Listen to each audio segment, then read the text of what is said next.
हम कोई दबाव की राजनीति नहीं करते हैं।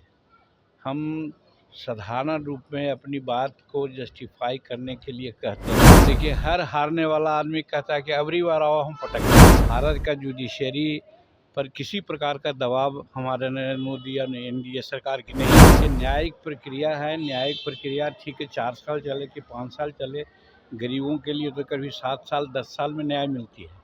इनको तो 4 साल में मिल गए। इनको थैंक्स देना चाहिए न्यायालय को।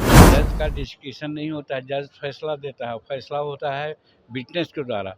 तो मान लीजिए कि विटनेस को वो दबाव में लेकर के कुछ करवा लिए तो क्लीन हो गए। जीतन राम मांझी का केजरीवाल पर पलटवार सामने आया है। कहा है कि हारने वाला व्यक्ति यही कहता है, न्यायिक प्रक्रिया पर उठाए सवालों को भी गलत बताया है। राज्यसभा जाने की बात पर पुरानी बातों को दोहराया। कहा, मैं दबाव की राजनीति नहीं करता। शराबबंदी और राजद मोर्चे के द्वारा विधानसभा में डिलीवरी करने की बात पर कहा कि राजद के लोग खुद शराब के धंधे में संलिप्त हैं। इसके साथ ही मांझी अक्सर शराब को लेकर बोलते हैं। कई बार उन्होंने कहा है कि थोड़ी थोड़ी पिया करो दवा की तरह। वहीं राजद के एमएलसी सुनील सिंह के शराब की होम डिलीवरी वाले बयान पर मांझी ने पलटवार करते हुए कहा कि शराब तस्करी में खुद राजद के लोग शामिल रहते हैं। उन्होंने चुनौती देते हुए कहा है कि अगर विधानसभा में शराब लाकर दिखाने की बात कह रहे हैं तो इसका मतलब है कि उन्हें सब पता है, क्योंकि उन्हीं के लोग ये सब कार्य कर रहे हैं। क्या कुछ कह रहे हैं केंद्रीय मंत्री जीतन राम मांझी, वो जरा सुने आप लोग। देखिए, हर हारने वाला आदमी कहता है कि अबरी बार आओ हम पटक देंगे।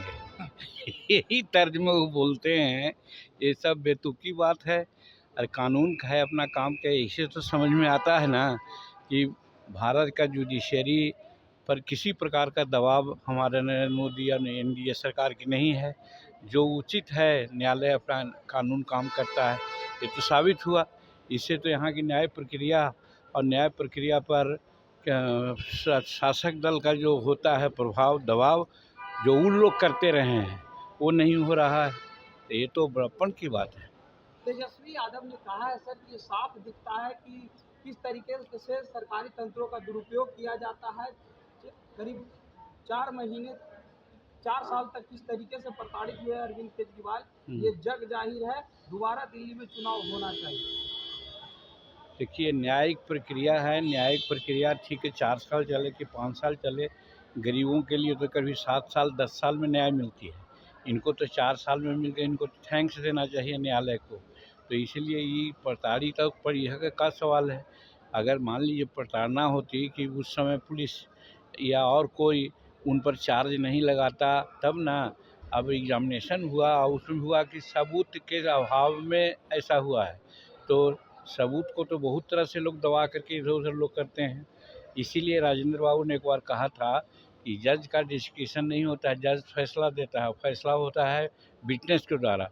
तो मान लीजिए कि विटनेस को वो दबाव में लेकर के कुछ करवा लिए तो क्लीन हो गए। तो इसका ये मतलब नहीं कि बहुत राख साफ रहे हैं। ठीक है, कानून की बात है, न्यायालय के निर्णय को हम लोग मानते हैं। लेकिन ये कहेंगे कि हम बहुत विशुद्ध रहे हैं, हमको दबाया गया है, ये गलत बात है। सर, राज्यसभा का नामांकन प्रक्रिया अब शुरू हो गया है। चिराग पासवान 5 सीटों में 2 सीट जदयू के खाते में, 2 बीजेपी के खाते में। सर, चिराग पासवान भी 1 सीट पर दम हो रहे हैं। सर, ऐसे में क्या छोटी पार्टी हम पार्टी को नज़रअंदाज किया जा रहा है क्या? नज़रअंदाज की नहीं, एक बार हम बोल चुके हैं और आप लोग उसको बहुत पब्लिक डोमेन में दिया भी है, धन्यवाद देते हैं। हम कोई दबाव की राजनीति नहीं करते हैं। हम साधारण रूप में अपनी बात को जस्टिफाई करने के लिए कहते हैं। हमारे साथ कहा गया था लोकसभा में ही कि 2 गो लोकसभा का सीट देंगे और 1 राज्यसभा का सीट देंगे। इसको पत्थर का लकीर मान लो। तो भाई, उस समय भी हुआ कि 1 ही लोकसभा की सीट मिली। अब देखते हैं कि राज्यसभा के बारे में क्या सोचते हैं। लेकिन मैं मांग नहीं करूंगा, मैं यही सोचूंगा कि एनडीए के नेता बोलते हैं उसका क्या अर्थ होता है। क्या लगता है सर, यदि सीट नहीं मिला, राज्यसभा का टिकट नहीं मिला, अभी हेतु मध्यभुज का प्रश्न है, ऐसा नहीं कीजिए आप। उपेंद्र कुशवाहा भी बचते हुए नजर आ रहे हैं। हाँ। राज्यसभा के अब उपेंद्र कुशवाहा जी की अपनी राजनीति है, हमारी अपनी राजनीति है। उपेंद्र कुशवाहा दोबारा जाएंगे? अब ये हमारा नेता सोच सकते हैं, हम क्यों नेता में तो है नहीं। हमारी इच्छा है हम सोचते हैं कि जाएं तो अच्छा रहेगा। सर, राजद एमएलसी सुनील सिंह ने कहा था सर कि सत्र के आखिरी दिन विधानसभा में शराब का ऑर्डर करवा करके हम दिखाएंगे, और आज उन्होंने कहा है कि शराब खुलेआम बिक रहा है। वही लोग शराब बिकवाते हैं और वही लोग बदनाम भी करते हैं।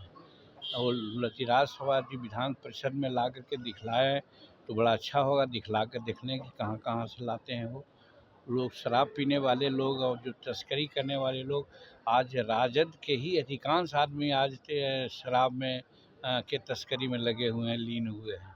तो वो क्या दिखलावेंगे? इसका मतलब कि जिस आदमी को लगे हुए हैं उनके पार्टी के लोग उसी से ला के दिखला देंगे।